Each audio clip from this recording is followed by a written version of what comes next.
Pěkný den, dovolte nám vám představit naši nově vznikající internetovou firmu označovanou pod pracovním názvem Hravé práce. Zabýváme se zprostředkováváním pracovních nabídek mezi běžnými lidmi, pomáháme najít jednorázové, krátkodobé, ale i dlouhodobé brigády. Největší pozornost však klademe na zprostředkovávání zakázek nebo jiných pracovních pohledávek mezi firmami, a to pomocí našeho know-how, které si představíme později. Teď si nastíníme, co v této prezentaci uvidíte. V první řadě se zaměříme na konkrétnější podobu naší nabídky běžným lidem. Dále si představíme a ukážeme, jak může ušetřit velké náklady firma, která zadává zakázku, a z druhé strany, proč by firma měla hledat zakázky u nás. Poté si nastíníme marketingovou strategii, povíme si o zisku a nakonec si vše shrneme. Takže můžeme začít. Naším cílem je přilákat co nejvíce lidí. Přivýdělek nebo pomoc přece hledá vždycky každý. Chceme přilákat lidi, kteří jsou něčím zruční, něco vyrábějí, či poskytují nějaké své vlastní služby, nebo se jen zrovna nudí a rádi třeba pomůžou s úklidem zahrady a vydělají si. Na druhé straně lákáme zákazníky, kteří tyto lidi hledají a žádají si jejich služby. Nejlepší bude, když vám představíme jeden z příkladů. Máme domácího kutěla Karla. Karel hledá přivýdělek a tak si u nás zadá inzerát, odkud je, kde je schopen dojet, za kolik peněz své práce provádí, co všechno umí, v čem vyniká a přidá třeba nějaké fotky své již vykonané práce či vyrobených výrobků. Na druhé straně máme slečnu Kateřinu, která potřebuje doma něco opravit. Přijde tedy na náš web a zde si Karla vyhledá, nechá mu vzkaz a další domluva je jen na nich.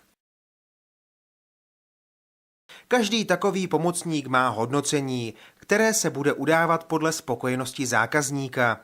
Toto ohodnocení bude pochopitelně možné přidat až po proběhlé práci a bude tedy sloužit jako reference. Inzeráty pochopitelně můžou přidávat i lidé, kteří pomoc potřebují. Toto vše budeme poskytovat zcela zdarma. Největší pozornost však klademe firmám.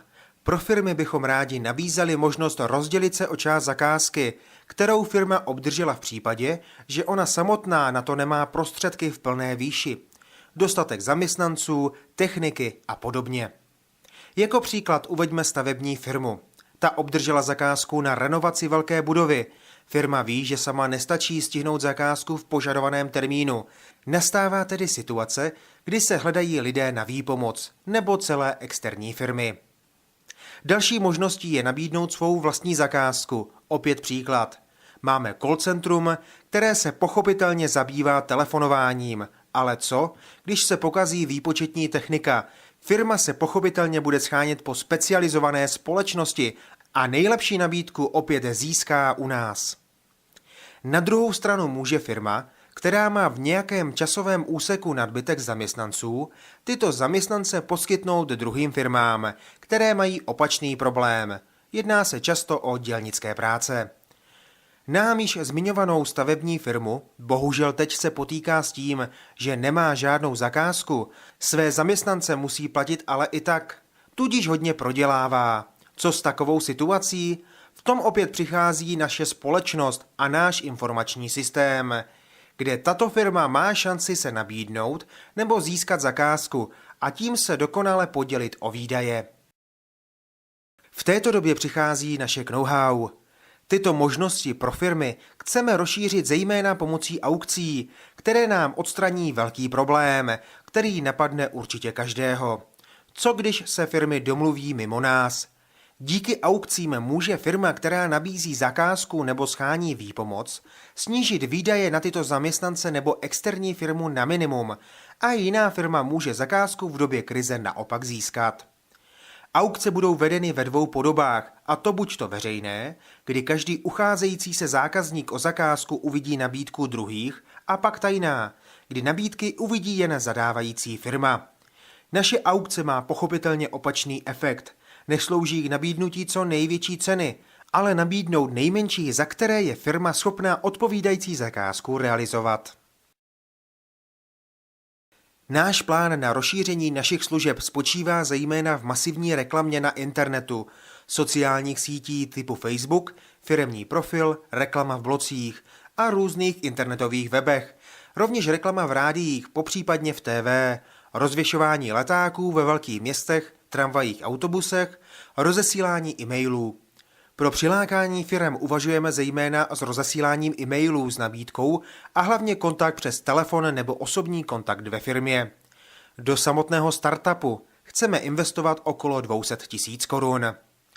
Služby pro běžné lidi budou zdarma a můžou být připraveny i různé soutěže za inzerování. Tím se přiláká co nejvíce zájemců.